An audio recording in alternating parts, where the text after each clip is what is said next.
let you just edify us all.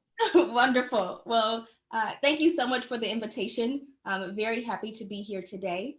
My name is Rochelle Delia, and my husband John and I together, we have founded a real estate development firm known as Housing Joint Venture. And so it is with great pleasure today that I am presenting the Expanding Who is Investing presentation. So happy to answer any questions that you all may have at the end. I did receive the questions that were submitted prior to this presentation, and I have included a number of them in the presentation notes at the end. But I'll try my best to answer as much as I can throughout the conversation. And I'm just going to go ahead and start my stopwatch so that I'm right on time as we get going here. So if you have any questions, do certainly feel free to I guess, enter those into the chat, and certainly looking forward to having a great conversation today. I will begin by saying I am not a city and regional planner or a preservationist by profession. I do come to this field from an engineering background, so some of the more nuanced conversations I may not be able to answer directly, but I certainly will try my best to do so. And so I just want to thank Sarah so much for the invitation for us to come and present today. And I think that this conference is going to be absolutely expanding and highlighting a conversation that needs to happen about preservation. What does it look like in the modern world, and what are the different aspects in which we can contribute to it to really make the world, what it is that we seek. So with that in mind, let me go ahead and click to the next one.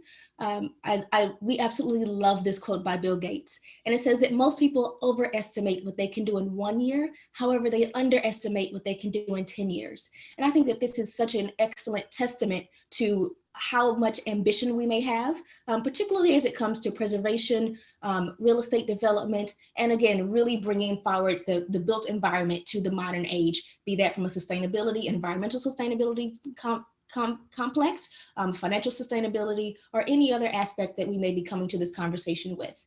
But looking at the next decade, there is so much opportunity and just so much here. And I know I'm very excited about the work that we are doing, and I'm looking forward to participating in some more of the conversations happening throughout the remainder of the day. So I just wanted to get started here by talking about, when we think about real estate investing and preservation, what really comes to mind? And a lot of times this conjures up ideas of very wealthy people, maybe the monopoly board, and some ideas of robber barons, and even like Donald Trump, our president, right? So people that already have wealth and they're looking for means to just expand it, and things like that. So when you think about who comes, not just in the investing itself, but who comes to mind in terms of participant, we think about the traditional developer, right? So those people that are already privileged and just using real estate as a means to expand that. And so really what I'd like to bring to the conversation today is that there are many more ways to think about real estate beyond just those traditional properties, as well as those traditional participants.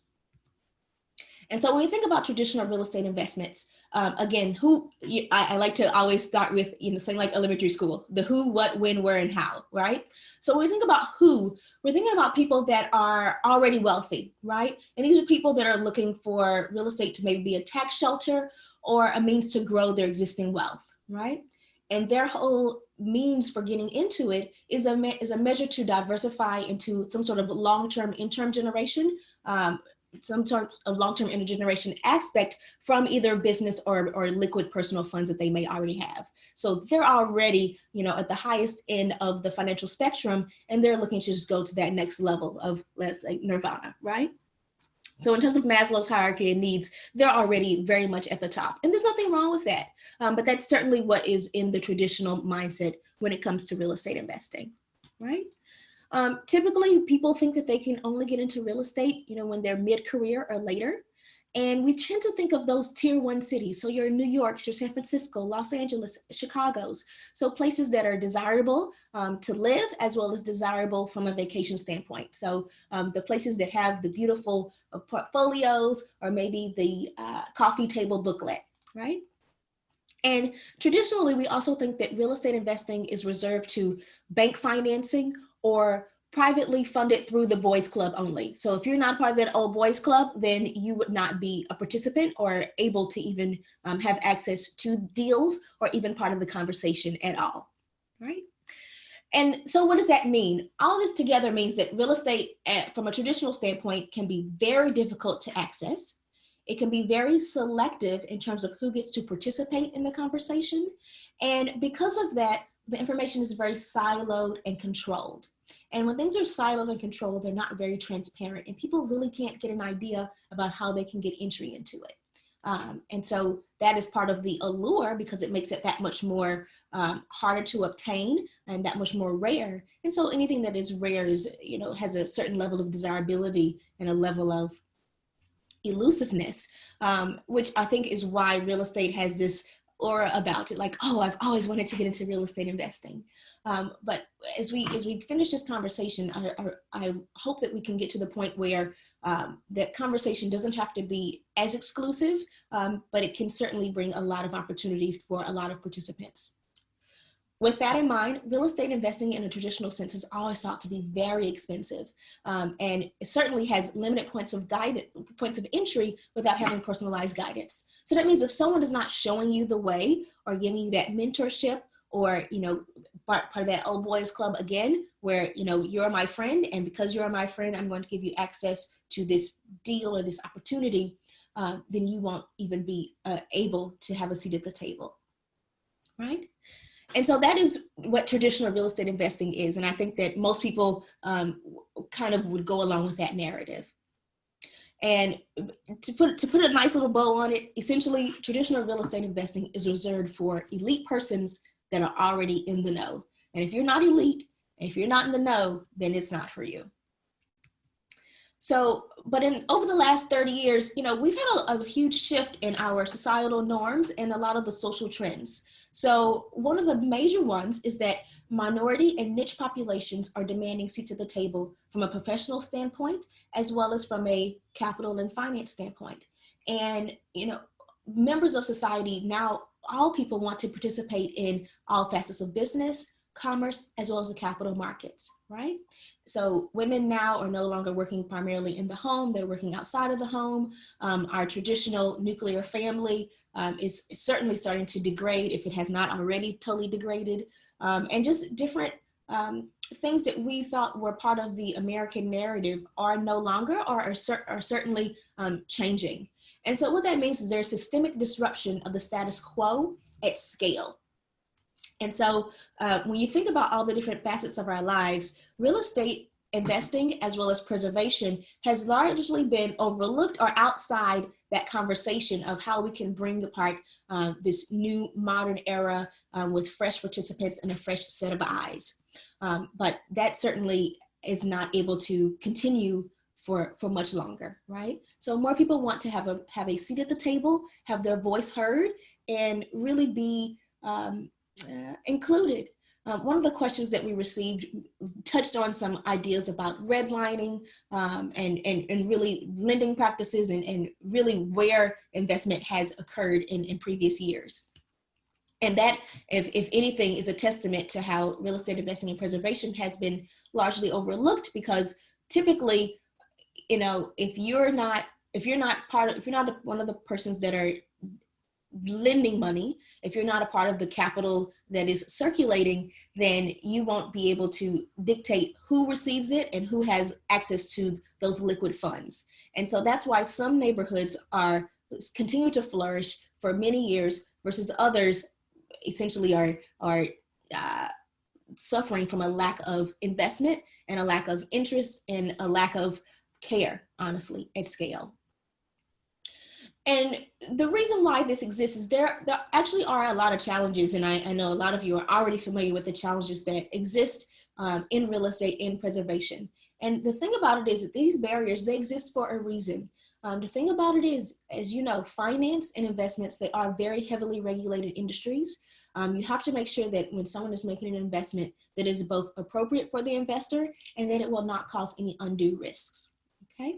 Certainly, and additionally, as a person becomes older, you don't want to have any, not necessarily fraud, but taking advantage of older adults where they may not be able to make all of their decisions in and of themselves. So because of that, there's a lot of regulation and a lot of challenges to have access to not just the information, but even to be able to provide entry to this genre of investment at scale. So when we look at the financial pyramid, and back to that Maslow's hierarchy of needs, really, the bottom rung is making sure that you are self-sufficient and that you can take care of yourself. Beyond that, you start to think about savings, investments, first level investments, very simple mutual funds type of things. Then you can start thinking about income producing assets like businesses, but real estate really is at the top of that financial pyramid, and for a reason. Because at that point, you are not only reliant and responsible for your own livelihood, but someone else's as well, right? So you're responsible for the places where people eat, play, rest, and then where they eventually lay. So we like to say that real estate is involved in all facets of your life. Even to when you pass away, there's a place that you have your eternal resting place, which is where you lay. And that in and of itself is your last piece of real estate that you need to purchase. And so when we think about this, there are a lot of challenges that can come into how to make this available to people, again, at scale. And really and truly, in order to provide that, you have to go through a lot of regulation, and it is actually quite expensive to lower those barriers. And a lot of people don't want to go through the expense. And I'll talk a little bit later about some of the ways that we are taking the reins in this conversation at Housing Joint Venture. So here's the ask, so I've talked about what the situation is, who are the traditional players and what traditional real estate looks like, and then some of the social shifts that are happening in modern society. And so it really begs the question, how do we empower persons, let's say your everyday person, to invest at scale with access to the information that they need to be successful? Because it's not just about having access to the information, because there are a lot of people that used to be in real estate or have tried it on their own and were not successful. So it's really about empowering people with the information so that they can be successful over the long term. And then doing that systemically at scale. And that's really the entire mission. And so here's the solution, right? The solution is that you go where no one else will. So wherever you can participate in more fringe areas, be that physical areas or ideas, that's where opportunity still exists. And so what we've determined is that there's a two-sided solution, right? And so we provide on-demand real estate investor to-be education, as well as investment opportunities that focus on revitalizing inner city properties in the Midwest through a buy, fix, and rent strategy. And so I'll talk a little bit more about why we think these strategies are the best, but certainly it's a two-sided approach. So you have to have the funds. At the end of the day, if money is not flowing into an area, then investment can't happen, preservation can't happen, and the entire conversation is moot. So when we think about, is it a chicken or the egg problem, we think that really that first mover needs to be investment. Because if there's investment, and not just at a single site, but there's investment at a neighborhood scale, then I can drive desirability. I can drive home trends, so where people choose to live, where they choose to invest, and where they choose to set up businesses, and really almost force that vibrancy into a certain neighborhood, to a certain area. And once that investment comes in, it's that first mover, then the additional ancillary effects and ancillary advantages, they start to expand out into the local community. And so with that, it's not just having access to the opportunities themselves, but empowering the person so that they can invest and be successful with that education. And so we really think that a two-sided solution is the way. So a two-pronged approach is how we have decided to go forward in that way. So you might be thinking, well, who are these people and what are they doing? So our business is known as Housing Joint Venture, and our mission is to bring belonging and pride for all people. And really, again, the whole idea is that we want to level this playing field by facilitating investments into asset classes that are typically off limits to normal people. So if you remember, we were talking about the hierarchy of the financial pyramid, and real estate really is at the highest rung of that financial ladder. And so because it's at the highest rung, and it does require a lot of responsibility, I don't necessarily want to say fiduciary duty because you're not necessarily regulated or in a financial advising capacity. But there is certainly a responsibility and a certain level of duty to make sure that you are financially sound as the person that is being responsible for this investment. And so in order to level that playing field and facilitate those investments, we have to raise the level of awareness and education for that normal investor. That allows them to elevate to the level that they need to play at in order to be a productive and efficient participant. Now, associated with that is the conversation about bank lending and why these communities tend to be marginalized or underinvested in the first place. So very briefly, for a bank to issue a loan, there are certain costs associated with that loan and actually processing the paperwork. And banks traditionally don't lend in lower cost communities because it costs the cost of doing business is oftentimes at par or more so than the actual profit they will make off the loan. So it's actually not profitable for them to make these lower cost investments. And so it's really a self-perpetuating prophecy, right? So because the properties are undervalued, the bank does not want to lend. It's not profitable for a bank to lend on a $40,000, $50,000, $75,000 house, right? The cost of the loan is going to mitigate or wipe out all of the profit they would have made over the life of the loan. So it doesn't make sense for them to issue that product, right? And like any business, they're going to focus on products to give them higher profit margins so that they can stay in business over the long term. So because a bank won't lend in these communities, because of the financial standpoints, other legislation and redlining and things like that, notwithstanding, but from a financial standpoint, it may not be a viable business decision for the banks to lend in lower cost communities. Because of that, the properties remain undervalued. And so because of that, people don't have access to low cost capital, which in turn prevents more investment, which again, allows the properties to further deteriorate and become less desirable, so forth and so on. So because of that, properties can often be purchased in these areas for less than what we like to call their intrinsic value. And so the intrinsic value is essentially less, or that is what the property is worth. So when you think about the sum of the parts and that baseline value, that would be the intrinsic value of the property.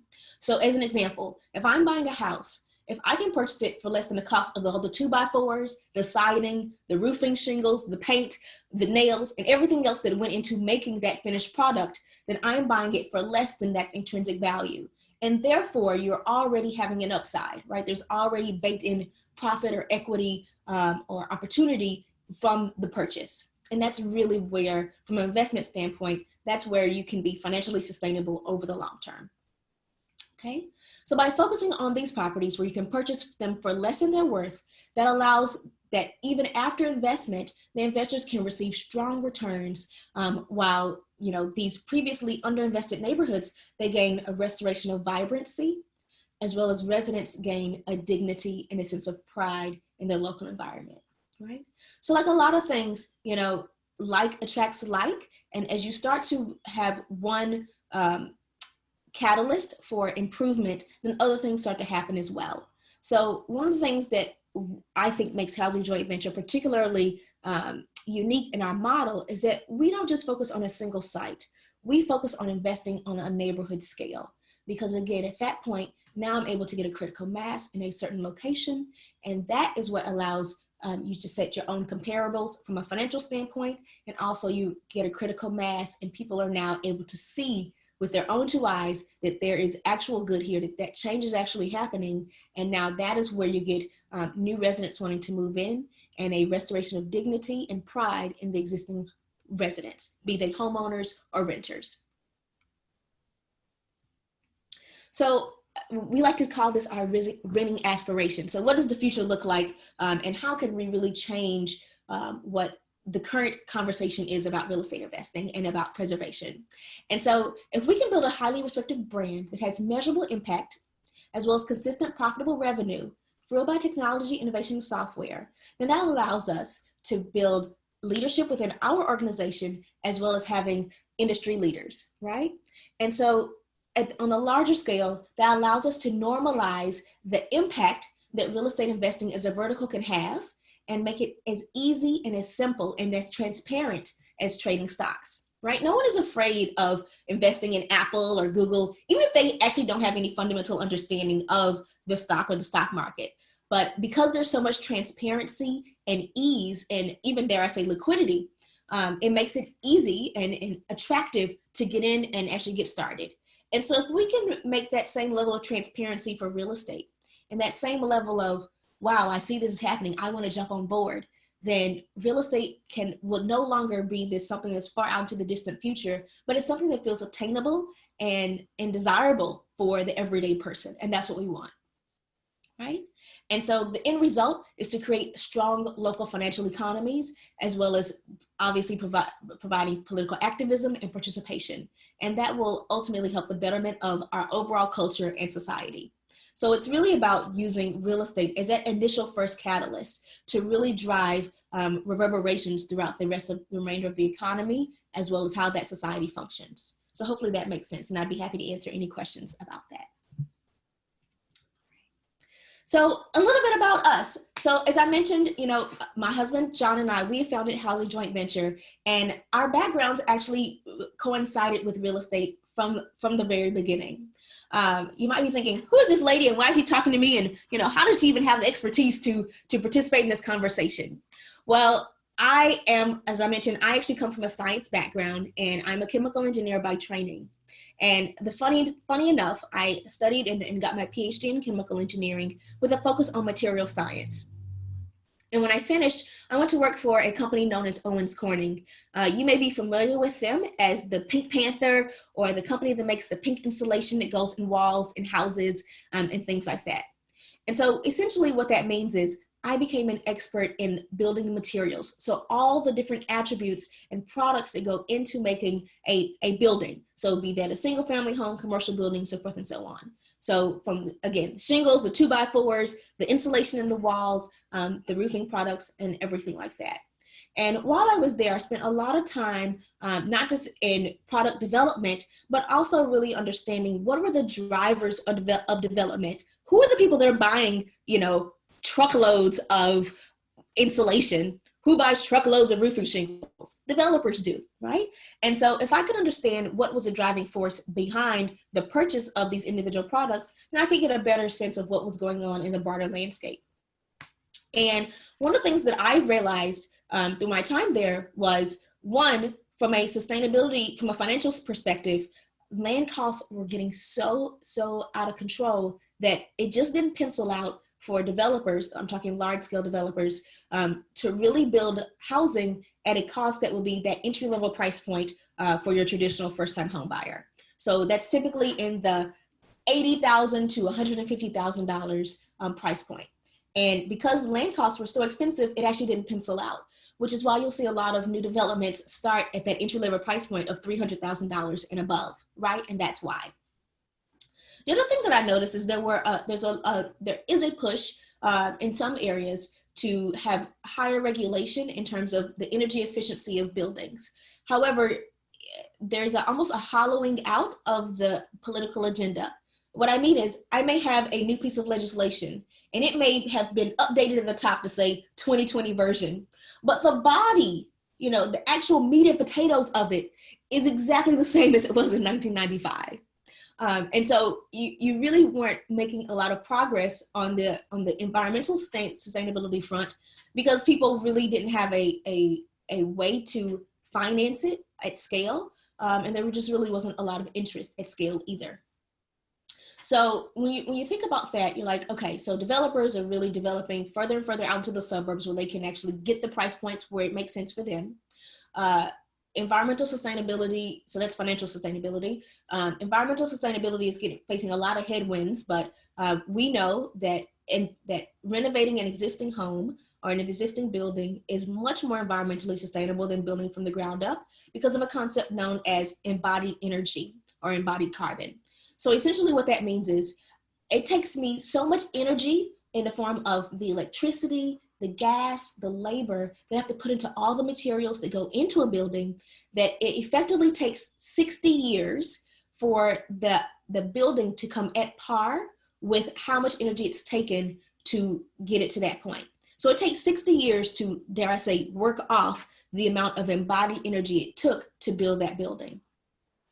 So if we could find a way to use existing buildings, then that would mitigate a lot of the sustainability burden that we have when it comes to the climate agenda. And just really quickly, I know this is not 100% a part of this conversation, but when you talk about embodied energy and things that are contributing to the climate change and things like that, buildings actually are basically the single largest contributor to global warming, more so than cars and a lot of these other things that are part of the conversation. So particularly when it comes to heating and cooling. So the built environment itself, and heating and cooling is number one. Second is the actual embodied carbon of the buildings themselves. So that's the background. In addition to that, I moved from Texas up to Ohio, and I saw, wow, there's like this hollowing out of the urban core, where you have these buildings where people essentially walked away in the 2008 recession and never came back. But the homes themselves are actually beautiful housing stock. They have beautiful crown moldings, hardwood floors. They're absolutely beautiful. But if banks aren't lending in that area, and developers can't get it financially to pencil out for them at scale because they want to build from the ground up, it's like, there's an opportunity here. Meanwhile, I actually started buying houses for my own personal portfolio back when I was in graduate school. And so I had built up my personal portfolio to about 12 units. Meanwhile, John is a city and regional planner by background out of Ohio State. And he actually started out in the syndication business. So that means buying properties and getting people to invest together in pooled funds in order to bring vacant buildings back online. And so he was had a huge fund where he'd raised over $300,000, and that fund started out in 2009 and closed in 2016. And because of that, he really had a lot of expertise and experience in the urban neighborhoods and bringing them back online. And so when we met, we realized, hey, this is not something that is just a one-off opportunity. Instead, this hollowing out of that urban core where the housing stock is there, it has excellent infrastructure, but no one else is actually focusing on it at scale because developers are focusing, further and further out where they can pencil things out, or they're going right into that downtown area where they can get that luxury premium. And so there really is an opportunity, if you are open to it, to solve access to housing at a price point that is actually affordable. And there's enough of that inventory where you could actually do it at scale and actually make a meaningful difference in residents that live there, as well as delivering returns to investors that may need to have more aggressive returns because they have lower capital to outlay.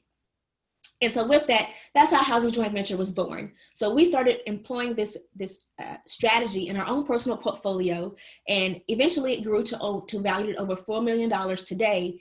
And we realized, hey, this is something that we just shouldn't do ourselves, but how can we package this in a way so that other people can participate and we can take this to other cities outside of our own local environment? And that is how Housing Joint Venture came to be. So hopefully that helps with a little bit of our background and a little bit about how we came to the ideation of the solution that we think to solve a myriad of all these issues, as well as bringing new participants to the table.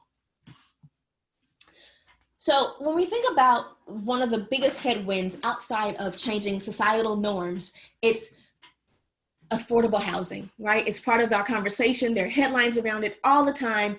And affordable housing is such a part of our conversation because, it's part of our basic needs, food, water, and shelter. These are things that we as human beings, we absolutely have to have in order to live in not just even modern society, but just to live in general.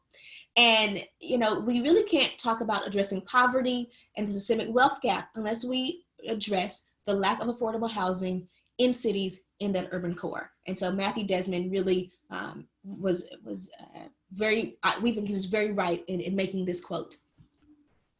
And so with that, there really is a large market opportunity to focus on these urban core, these areas and where there's affordable housing. I'm coming to you from Columbus, Ohio, so I'm going to focus a little bit on Ohio and the Midwest, but certainly there are other areas in the country that can certainly serve as models for this as well. Areas that come to the top of mind are places like Camden, New Jersey, Memphis, Tennessee, Atlanta, some of the outskirts of Atlanta. I said Memphis already. There's another one, and Kansas City as well. I think all of those are great opportunities, and really areas that show, hey, these are places where there are a lot of existing housing stock that is vacant and, dare I say, overlooked, ignored. They're eyesores, but where there's the eyesore, honestly, is the most opportunity. Okay. And so when we think about the market opportunity that exists, specifically in Central Ohio, based on job growth, just in order to keep up with the demand, Central Ohio alone, and this is the Columbus region, which is not a major metropolis by any means, it needed about 35,000 new homes, which is about 10 times the number that would be built in that year, right? So 10 times the number that developers were planning to build were the houses that were needed, right? Over the past 4 years, because of that, there's supply and demand. So wherever there is a constraint of supply, demand increases and therefore prices increase, which is why we're seeing such a boom in affordable housing. And even in the light of the pandemic that we are currently living through, prices really have not decreased via on home prices or even rental prices. And that's because at the end of the day, people still need a place to live, and that is still a very constrained product. And so because of that, prices, particularly in Central Ohio, have risen between 20 and 50% over the past 4 years. There's an apartment boom. There's a redevelopment opportunities everywhere. And even because of that, it's allowing these cities that were previously very sleepy. I mean, Columbus, Ohio, who would have thought that it would rank as one of the best cities in America? It's, a sleepy little college town. But today it really is a major boom because you have persons that are trying to seek almost a solace from these expensive cities, and they're moving towards the Midwest and moving towards places where their money just goes further. And that causes a constraint in those local environments, and again, causes the prices to rise.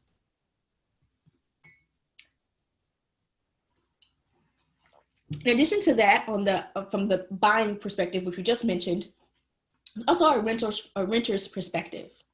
And so you may be familiar with the Section 8 voucher program, which essentially is where the government subsidizes a portion of, or the entire amount of, a renter's monthly rent, okay? And there are more than 2 million families that use and take advantage of the Section 8 voucher programs today. However, on a national perspective, there are only about 21 units available for every 100 persons that would qualify as a low-income renter or a part of that low-income household. And so typically that is someone who is earning below 30% of that area's median income, okay?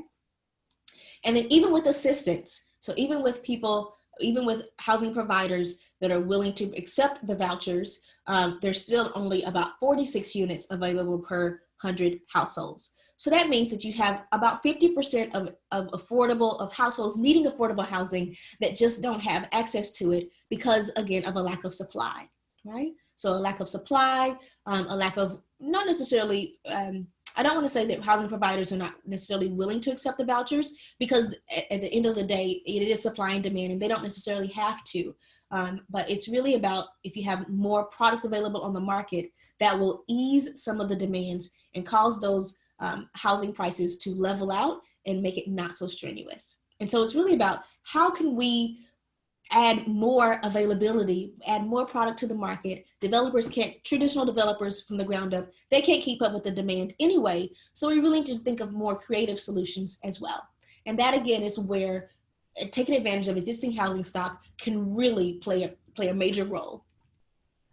So with that, it's like, so what do we want, and what would an ideal scenario look like? So we envision a world where, there are inclusive communities where people can seek to diversity, understanding, and participation, right? That's the end goal. Like, we don't want people to feel that they are not included. We don't want people to feel that they don't have a seat at the table, that they're not participating, because that's the narrative that we have right now. So it's, how can we make these communities more inclusive and allow people to feel as they are an active participant, not just a passive one, or someone that's going along with someone else's agenda, right? And we know that all people should feel a sense of belonging and pride in not just their homes, but in their broader neighborhood as well. And so that's why our mission is very simple: belonging and pride for all people. We think there's nothing more precious than the home that the person lives in and, you know, the roof that they have over their head at the end of the day. That ultimately is precious and something to be protected and something to be admired and supplied. And we think that everyone deserves to have that sense of safety, security, and belonging. And housing is one of the most direct ways that you can deliver that to people. And so with that, though, we also understand that, you know, access to housing is fundamental to not just housing itself, but our health. You know, there are ancillary adverse health outcomes from being housing insecure. Your well-being can be affected. And it really is that critical first step. So when we think about how we can develop the future that we seek, so that all persons are included and have an active voice and participation, housing really is a critical first step to give that stability that all persons need. And so as a result of that, you know, we've decided to use budget housing as a vehicle to positively impact families, neighborhoods, and everyday folks who want to grow their disposable income in ways that align with their values, right? So it's about the residents feeling positive and a sense of belonging, but also empowering these would-be investors in a way where they can, we like to say, make money that they can feel good about, right? So how can I just grow my disposable income? How can I grow my family's net worth and my own personal wealth? But I want to do it in a way that feels good and feels in alignment with what I want. So again, as a reminder, this is a two-sided problem, right? So you have the housing on one side and access to it at scale to ease that burden and ease the constraints, as well as bringing new persons to the investment landscape that would have otherwise been locked out of that conversation. And so what is that happy medium where we can provide more product on the market, as well as have new participants in the investment game so that both parties can seek the outcomes that will align with what it is they're trying to accomplish. And so the way that we do that, again, is with the buy, renovate, and hold, right, model. So I want you to think about this as the market making approach to real estate investing. So just to take a step back very briefly, when you think about the stock market, there's a concept of being a market maker. So I'm the person, I'm going to make this market. I'm going to open up new markets, new capital markets, and new opportunities for people to come in and really expand this region. So you can think of a market maker as Amazon, okay? They have, like, there's e-commerce and then there's Amazon, right? So they have really opened up our minds about what e-commerce can look like, what a marketplace is in a digital era, and what it even looks like, right? You can think about Zoom. Skype has existed for the past 15, almost 20 years. But really, when you think about ease of access, we're on Zoom right now, right? So Zoom is really making the market of video conferencing and interacting with people and interacting with others in a way that feels personable and approachable at scale. So they're making that market. So the question is really, how can I have this market making approach and transmit that towards real estate and real estate investing and, you know, property preservation as well? And the way that you do that is that you acquire a concentrated critical mass. So it's just like when you are looking for friends back in high school. If you're the only, I don't know, lady who wants to play basketball, then you might be kind of an outsider, right? Like, why are you so tall and why do you like basketball? But once you have 5 friends or 10 friends, okay, now it's not just a one-off, you know, red herring. No, now this is like fractals, right? So this is an opportunity and a signal that there are more people like this in the broad society. And this may actually be something that is of legitimate interest at a larger scale. So once you have that critical mass, now you start having a conversation. Now you start being heard, and now you start having that conversation at scale. And that's essentially what we want to do in a real estate perspective. So how can we get that critical mass so that now the momentum is towards vibrancy as opposed to vacancy? Okay, how can we have that critical mass so that people feel a sense of belonging and pride, as opposed to feeling forgotten and neglected and not a part of that whole conversation. So essentially what we do is we go into neighborhoods and we look for, not only do these individual sites make good opportunities, but is there a path or a means where we can acquire a concentrated mass of individual sites where together they can really supplement the entire neighborhood mobilization. Okay.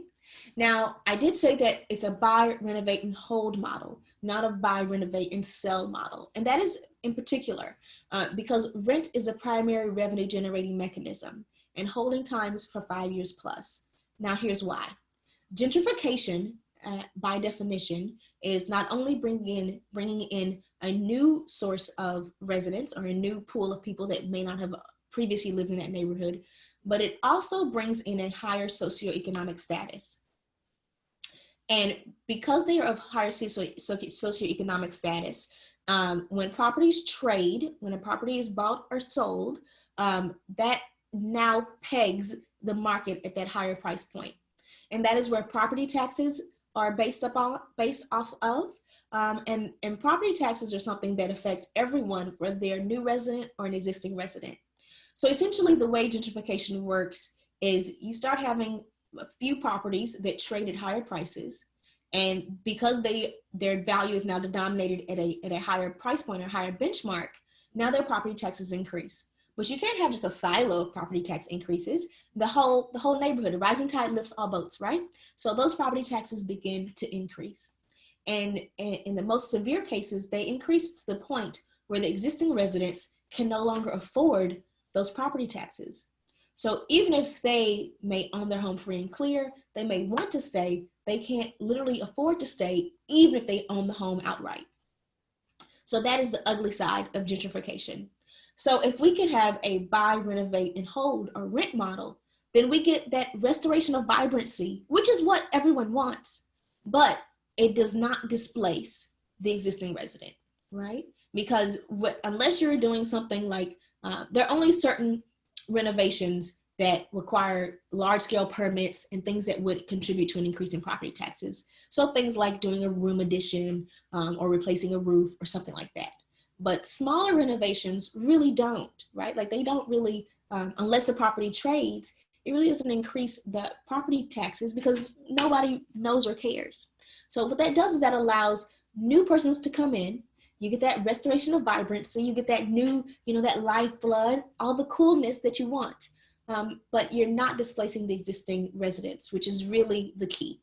And with those longer hold times, it allows any increase, and it's not that gentrification won't happen at all, but it slows the pace and it allows more people to participate, and it won't be as severe of a hockey stick, which is where people are really hurt by the idea of gentrification. So with that, we've mentioned that we want to empower residents because their neighborhood is getting improved without them being displaced. We talked about how investors have access to investing in a way that they would not have had before. But with that is also the opportunity to learn. So we believe that an empowered investor and an educated investor can be a successful one. And so with that, we provide, as a part of our business model, we've incorporated learning and real estate development education as a part of our normal course of business, because we believe that there is no shortage empowering other people to know how to implement professional building practices and development best practices at scale will only improve the entire narrative and the entire conversation. So with that, we provide financial literacy education for our investment partners, as well as residents, our employees, as well as the general public. So persons can come to Housing Joint Venture and learn about financial literacy as that baseline, and then higher level investor to be education, okay? For those folks that wanted, we also have hands-on residential development training for their team members.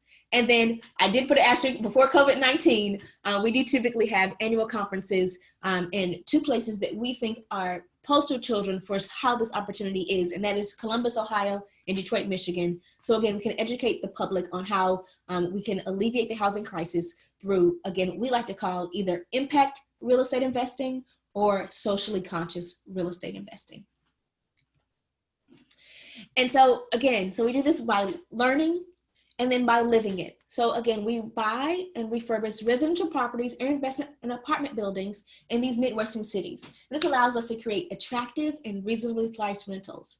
And again, our time horizon is a minimum of 5 years because that allows us to stabilize prices in these areas that are experiencing rapid growth. So you don't have that hockey stick, but you have a nice sustainable growth over time. That again, it allows you to anchor families that would otherwise be forced to move frequently. So families that want to live in those neighborhoods, as well as existing residents that otherwise would have been forced out.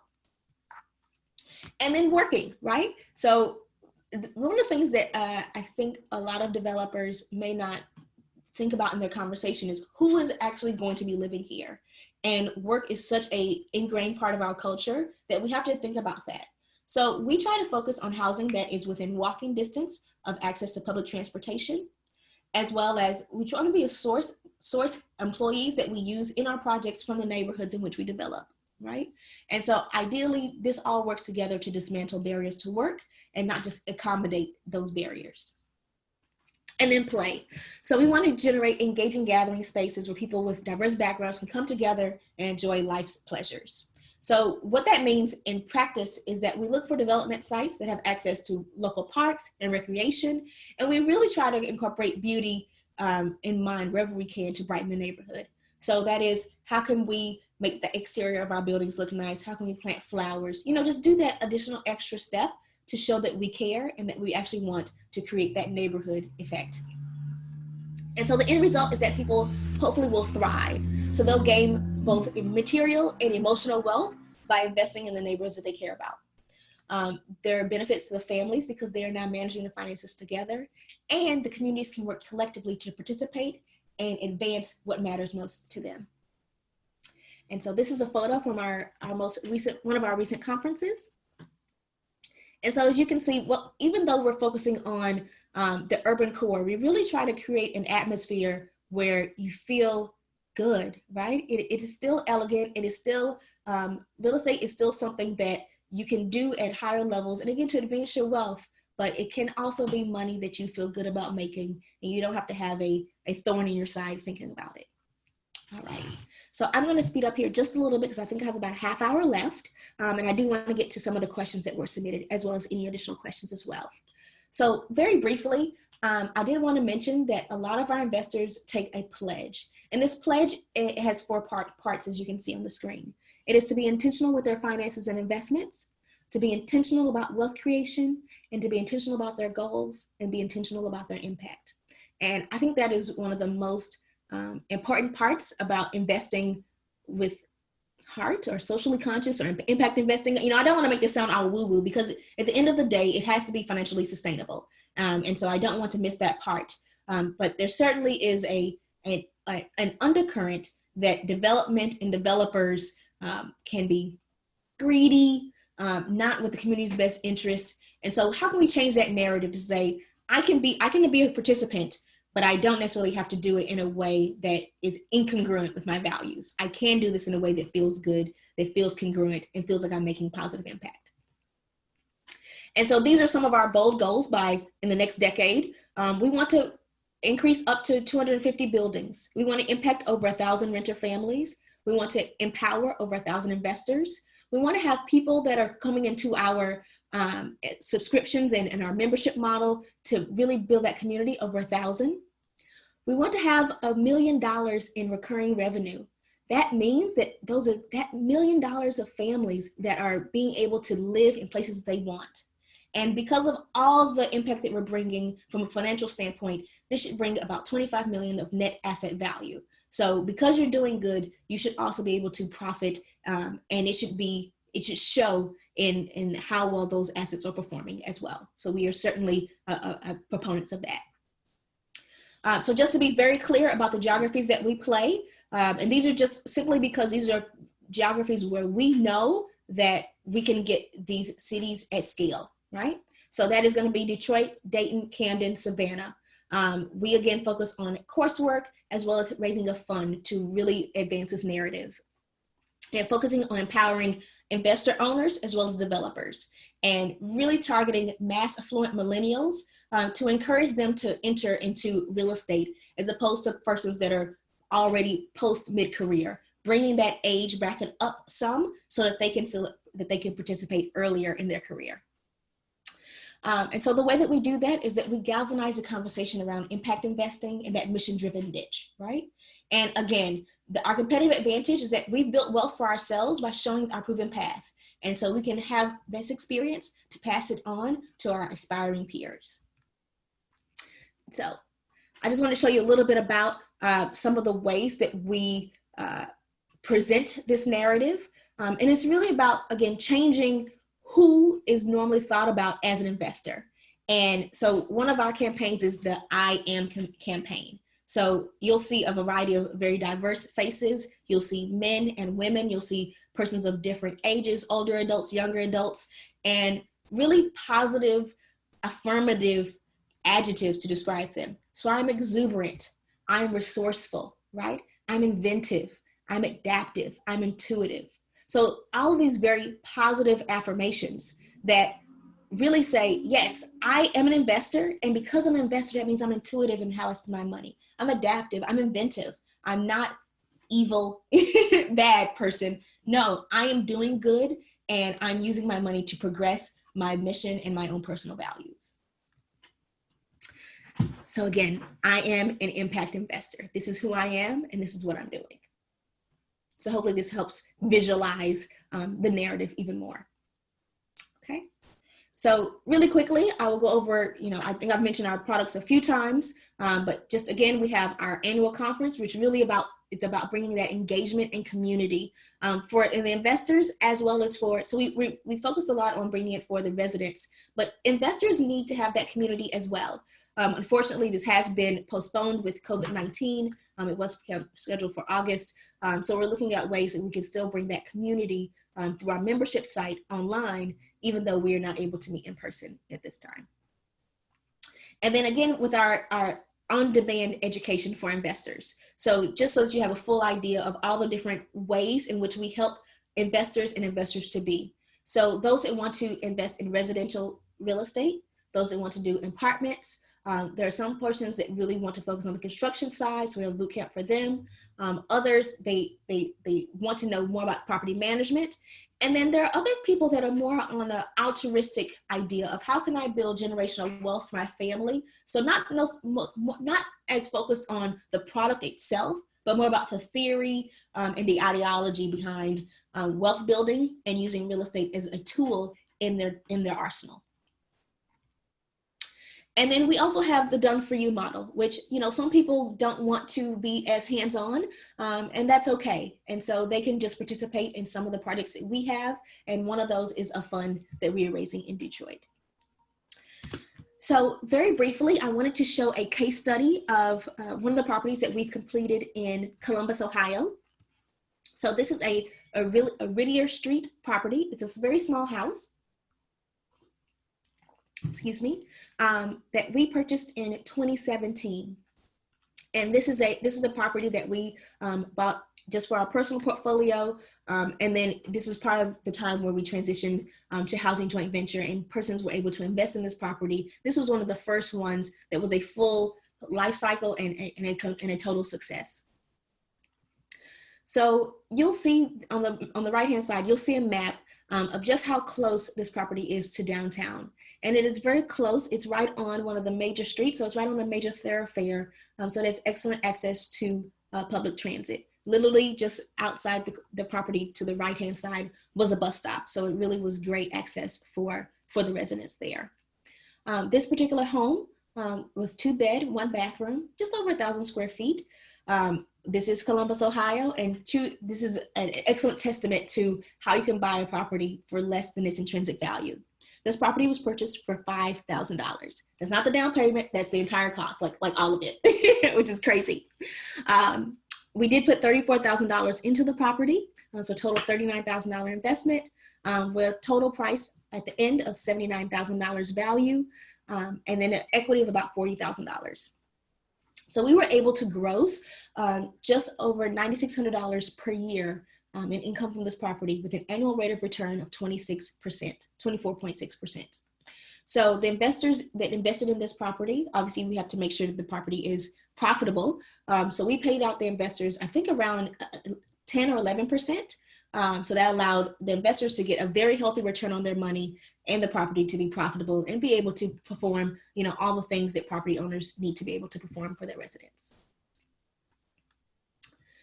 And so when you think about the value proposition to investors, where are all the ways that where are all the places where they can put their money, right? So you can put your money in CDs at the bank, which are paying not very much. Or you can put it in a savings account, which is paying even less. They can put it in there if they have cash value life insurance, which pays somewhere in the 2 to 4% range. They can put it in the stock market, which over the long term has historically performed around 7%. Or in their 401k, which is about 6%, with those additional fees associated with being in a 401k or retirement account. But with rental real estate specifically, the sky is not totally the limit, but you have a lot more access and control over how much you can receive. And so I just showed you an example of a very simple, not necessarily beautiful glamour home that returned just under 25% annualized return. So it certainly is attractive to investors as, this is a way where I can actually supercharge my finances and, meet my personal financial goals as well as my moral and more personal objectives as well. And so there are a number of different investment methods. I think some people may have had interest in this, so I did want to mention some of the different ways in which people can invest. They invest directly through their just normal funds. And so because of that, gains or losses will flow through personal tax returns, and that allows them to offset the income taxes and depreciation benefits with real estate, which is why real estate is such a favored and wonderful asset class. And then also some other folks want to invest using retirement funds, so either a Roth or traditional self-directed IRA, and that allows any returns they seek or they gain to be tax deferred or even tax-free. And allows them to basically diversify outside the stock market with that same pool of money, which is quite nice. All right. And then Sarah and I chatted a little bit about highlighting some of the ways that we focus on reduce, reusing, and remodel. How do we really focus on maintaining that internal architecture and really preserving the integrity of the homes? So I did just bring two very, very brief examples before I get to the questions. So in terms of the infrastructure, was this automated? Oh my, okay, didn't anticipate that. Let me go back. Okay, so here's this one. So this is a home that we are currently, I don't know why that one did twice, but anyway, this is a home, and you can see it has existing wood crown molding all around, has pocket doors, beautiful hardwood floors throughout. It has all the charm and everything that you would expect in a historic home. This particular house was built in the 1920s, and this is pretty standard and typical of the house of the type of properties that we tend to focus on. So not only is it, my personal opinion, extremely charming, but it is also very cost effective because you don't have to go out and purchase brand new hardwood floors. You can use the existing ones by just shaving them down and doing a fresh refinish. You can retain all of that trim and molding work that will be incredibly expensive to replace. So by using the existing infrastructure and preserving it and just highlighting its natural beauty, it's more cost effective, and then it just brings that additional warmth into the property. Another way we do this is using materials. So a lot of these homes come with clawfoot tubs, and so they might be a bit rusty or not in the best condition when we first get them. But you can sand it down, you can sandblast the interior, paint the exterior, and put it back into the property and make it look quite lovely. So those are just two very small examples of how we go, I don't want to say necessarily above and beyond, but make it a point to reuse existing materials as to going to your local big box store and buying new flooring or buying a bathtub or something like that. All right. And so I think I'm right on time. I have about 10 minutes left. And so I went ahead and put in some of the questions that Sarah sent across beforehand. So I'll go ahead and answer some of those. And if you have any additional questions, feel free to pop them in the chat and I'll be happy to answer them as best as I can. Rochelle, Diana, I've been organizing questions, so we can just pose them to you when you're done with the ones you've already explored. Okay, wonderful. And I will speed up a little bit. I think I'm about on time, so I have about 15 minutes left. Is that correct? Correct. All right, perfect. So right on time. So this first question was, do we think incremental development can play a role in reparations, particularly looking at Asheville, North Carolina's recent announcement? So I did look up Asheville's recent announcement, and what I want to say a couple of things. One is that we don't, as personally as a practice, don't really subscribe to a narrative of reparations because it's really more of a Band-Aid as opposed to addressing the root cause of the systemic wealth gap, right?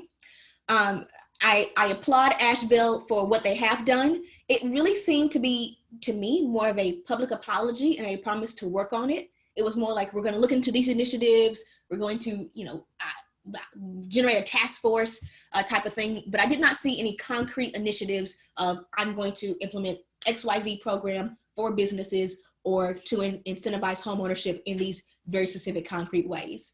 But kudos to them. At least they're having the conversation and they are trying. So I applaud them for that effort. A book that I would suggest reading that we think really explores this conversation in such a powerful way is Powernomics by Dr. Boyce Watkins. And very briefly, his whole philosophy is that communities that are underserved or marginalized, or whatever term you would like to use, those communities, they need power, okay? And power in the modern age comes from money, i.e. having an economy or a source of revenue. Once you have an economy, then you can start to influence some of these other aspects of society like politics, media, and really influencing that conversation. But ultimately, it all begins with having power, i.e. having an economy. The next question was, how do you make sure that affordable housing is included in neighborhoods that are registered as historic, right? Preservation and affordability seem to be at odds, and it seems that cultural preservation also seems to need to be folded into the discussion, especially for historic neighborhoods that are gentrifying. I think this is great. It's totally correct. I just shortened it a little bit for my notes. I do agree that preservation and affordability do seem to be at odds, particularly when you put this historic mandate on the neighborhood. So to be perfectly honest, we try to stay away from areas that have been deemed historic. As you can see from some of the photos I've shown, our properties are, they are built in the 20s, the 1910s, but there are additional fees that are added on just for labor rates and getting things completed in a historic neighborhood, that they increase the cost. And by definition, increasing costs is an additional barrier to progress. And so it makes it more difficult to bring a project to completion on budget, on scale, and at the returns that are attractive for someone, right? And so when you layer on the returns that you need to meet in order to make it attractive from a financial standpoint, with the fact that a lot of investors in these neighborhoods are investing with cash or with their own money, as opposed to having low interest bank financing, it just makes it that much less desirable. Okay, so with that, gentrification, by definition, I think I talked about this a little bit earlier, it's kind of at odds with affordability, and registering historic is like a stake in the ground that, we're going down this path. And so, we really tend to focus on how can I restore that vibrancy without necessarily supporting gentrification as much as possible. The next question is, how can preservation happen and be mindful of / work against gentrification? So I think I've touched on this a few times, but very blatantly, by focusing on the drivers of gentrification, which very namely are increasing property values. So when property values increase and taxes increase, when those properties transfer after renovation. So by focusing on minimizing property transfers, then preservation can be mindful of mitigating, working against gentrification. Let's see here. This one said, Carl Westmoreland used to say that ownership and personal responsibility were the keys to neighborhood conservation. Is having an ownership share in the community still a foundation for successful historic preservation? Yes, absolutely. You know, as I mentioned a few times, our mission is belonging and pride for all people. However, with that, we recognize that not everyone wants to / can be a homeowner. And we recognize that homeownership really is what makes you feel like an owner, because you are. So that's something that we're working towards. And so we are working towards submitting to participate in some of these more elusive regulatory environments. So like Regulation A+ and things like that. But to be honest, to lower those barriers to ownership, where you can have a lower buy-in, let's say the $1,000, $500 buy-in, that's a very long and costly endeavor, right? And so because of that, so we're going down that path, and it's definitely in our plan and our process, and we've already started the paperwork to do so. But in the meantime, we try to focus on seeing ourselves as comprehensive neighborhood developers as opposed to single site developers. So hopefully that helps in the meantime. The next question was, does Housing JV focus primarily on investors of color, women investors, and small local investors? The answer is yes and no. Our main target is the Midwest urban core. So the neighborhoods we invest in, they do tend to be communities of color, but they're not always. So that being said, we welcome and have had investors of all types. And it's really about them resonating with the narrative of impact investing through real estate, i.e. making money you feel good about.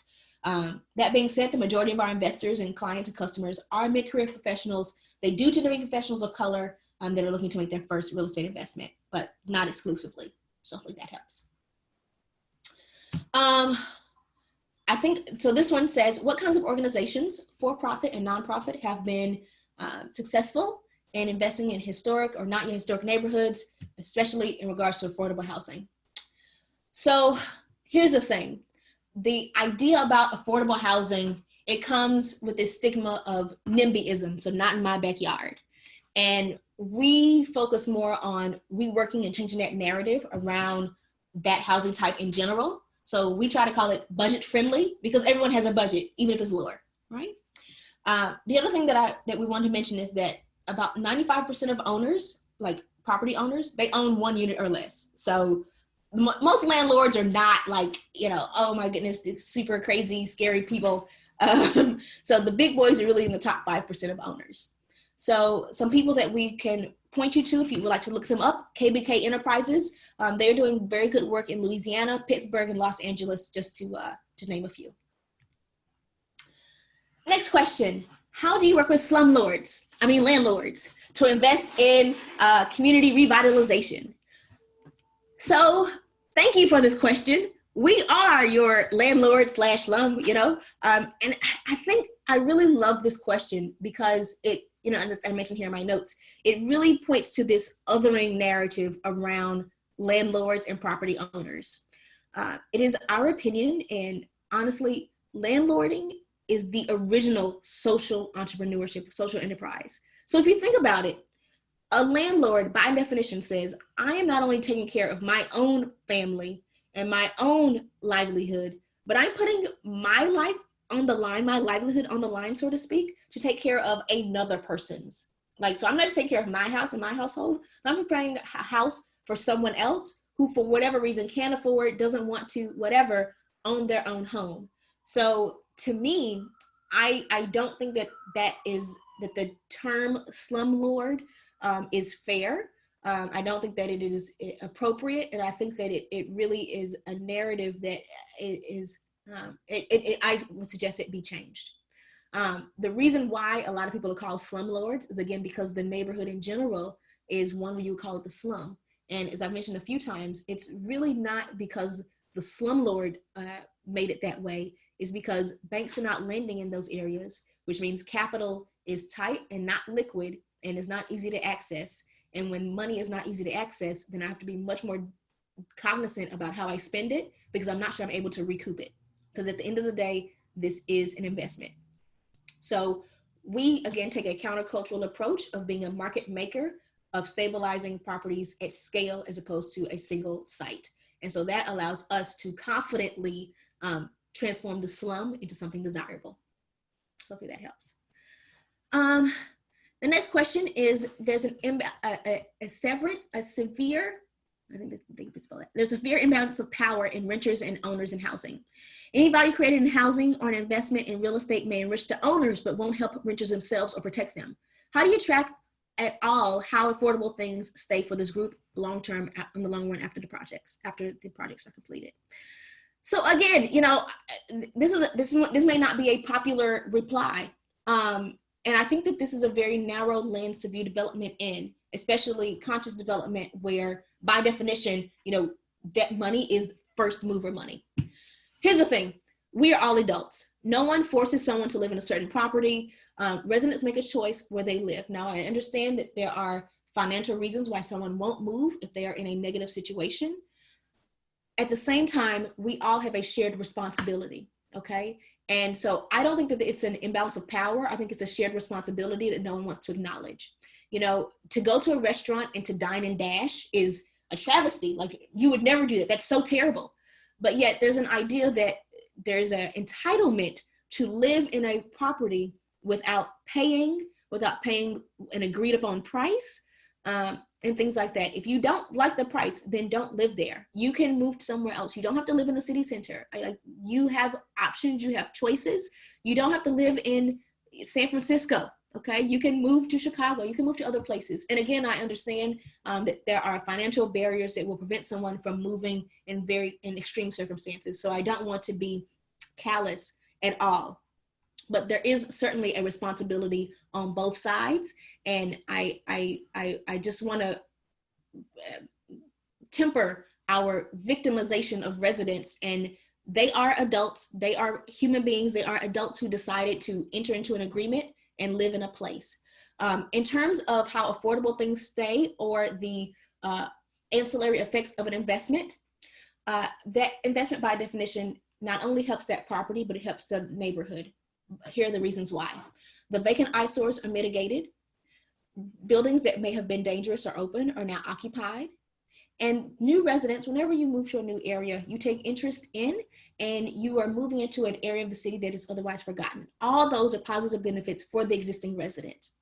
There's also a statistic, I was trying to find it, but I couldn't locate it this morning. But it states that for every dollar invested in real estate, it contributes over $3 to that local area. And that's in terms of labor, you know, wages, restaurants, so forth and so on. So, so the way things stay affordable is by putting more product on the market.